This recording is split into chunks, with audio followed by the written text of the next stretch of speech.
मुख्यमंत्री डॉक्टर मोहन यादव की अध्यक्षता में कैबिनेट बैठक संपन्न हुई, जहां ग्वालियर में देश का पहला टेलीकॉम मैन्युफैक्चरिंग जोन के लिए राज्य सरकार ने भारत सरकार को सहमति भेज दी है।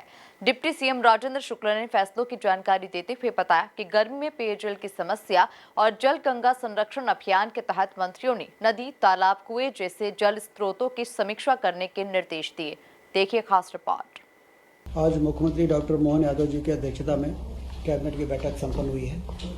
उसमें जैसा कि हम सब जानते हैं कि चीता के मामले में जो लंबे समय से संघर्ष चल रहा था, कूनो अभ्यारण्य में बहुत ही सफल तरीके से चीतों को लाया गया और उनका वंश वृद्धि भी बहुत सफलतापूर्वक सफल रही है। और पिछले दिनों गांधी सागर अभ्यारण्य में 2 चीतों के पुनर्स्थापन का बहुत ही सफल प्रयोग हुआ है। इसकी जानकारी और चर्चा कैबिनेट में हुई है, जिसकी राष्ट्रीय एवं अंतर्राष्ट्रीय स्तर पर चीता रिलोकेशन में मध्य प्रदेश ने जो कार्य किया है उसकी प्रशंसा हो रही है। ग्वालियर में देश का पहला टेलीकॉम मैन्युफैक्चरिंग जोन बन सके, इसके लिए राज्य शासन ने अपनी सहमति भारत सरकार को भेज दी है और ऐसी उम्मीद है कि भारत सरकार की स्वीकृति के बाद 12,000 करोड़ के निवेश की संभावना तथा इससे 5,000 रोजगार के अवसर सृजित होंगे। गेहूं उपार्जन 50 लाख मीट्रिक टन हो चुका है। इसमें जो हमारा समर्थन मूल्य है 2425, उसके बाद जो 175 रुपये बोनस का जोड़ा गया, 2600 रुपये में किसानों ने बहुत बढ़ चढ़ के और बड़ी प्रसन्नता के साथ अपनी उपज को खरीदी केंद्रों में पहुंचाया है। और ऐसी उम्मीद है कि 5 मई तक जो टारगेट है 60 लाख मीट्रिक टन के उपार्जन का, वो हमारा पूरा हो जाएगा। किसानों के खातों में 10,562 करोड़ से अधिक की राशि भेजी जा चुकी है।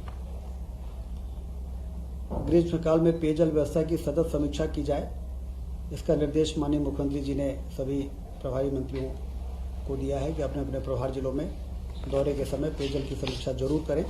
और जल गंगा संरक्षण का जो अभियान चल रहा है 15 जून तक 16 जून तक, उसमें कहाँ क्या संभावनाएं हैं, कहाँ पर हम तालाबों का गहरीकरण कर सकते हैं, कहाँ हम स्टॉप डैम बना सकते हैं, जिससे पानी का संग्रहण हो और उससे हमारा नीचे का वाटर टेबल जो है वो इम्प्रूव हो सके। 27 अप्रैल को इंदौर में MP टेक कॉन्क्लेव इंदौर में आयोजित होने जा रही है, ब्रिलियंट कन्वेंशन सेंटर में, जिसमें 500 से अधिक टेक्नोलॉजी कंपनी की सहभागिता होगी। IT के सेक्टर में ग्लोबल इन्वेस्टर समिट के बाद IT सेक्टर में काम करने वाली जो कंपनीज हैं वो किस तरह से मध्य प्रदेश में अपना निवेश ज़्यादा से ज़्यादा बढ़ाएं, उस दृष्टि से यह जो कॉन्क्लेव होगा ये बहुत ही मील का पत्थर साबित होगा। कैबिनेट ने पोप फ्रांसिस के देहांत पर भी 22 से 24 अप्रैल तक 2 दिन का प्रदेश में राजकीय शोक रहेगा, इसका निर्णय लिया है।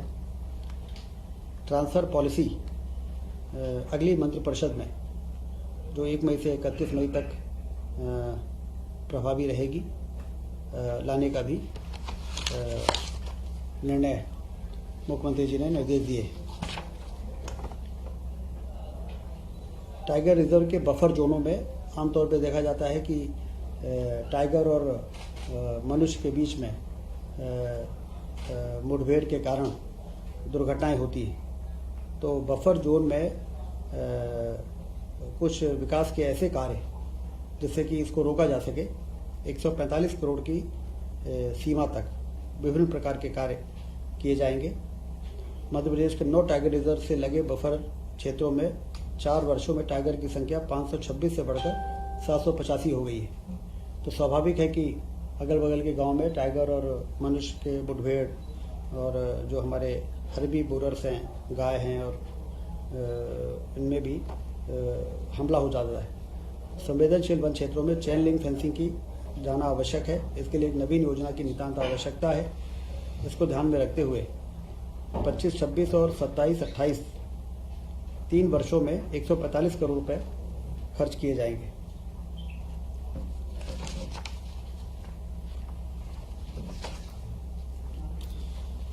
मुख्यमंत्री कन्या विवाह निकाह योजना, जो कि बहुत ही लोकप्रिय योजना है, इसमें 49,000 रुपये डायरेक्ट बेनिफिट ट्रांसफ़र और 6,000 रुपये आयोजन में खर्च होते हैं। इसमें अभी 15 मई तक जो भी पंजीयन पूरे प्रदेश में हुए हैं सामूहिक विवाह के लिए, वो तो उसी प्रकार से यथावत आयोजन होंगे।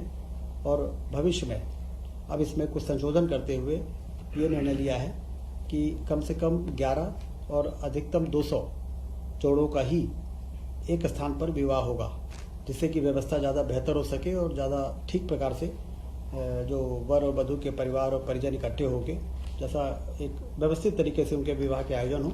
संख्या बढ़ सकती है, किसी जिले में जितने विकास खंड हैं हर विकास खंडों में अलग अलग उसको डिस्ट्रीब्यूट करने का फैसला हुआ है।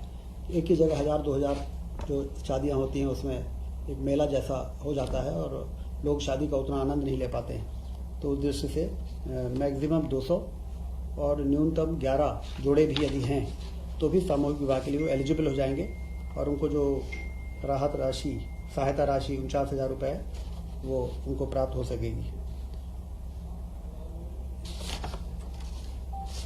इस प्रकार से आज ये कैबिनेट की बैठक में इन सभी महत्वपूर्ण विषयों पर चर्चा हुई है।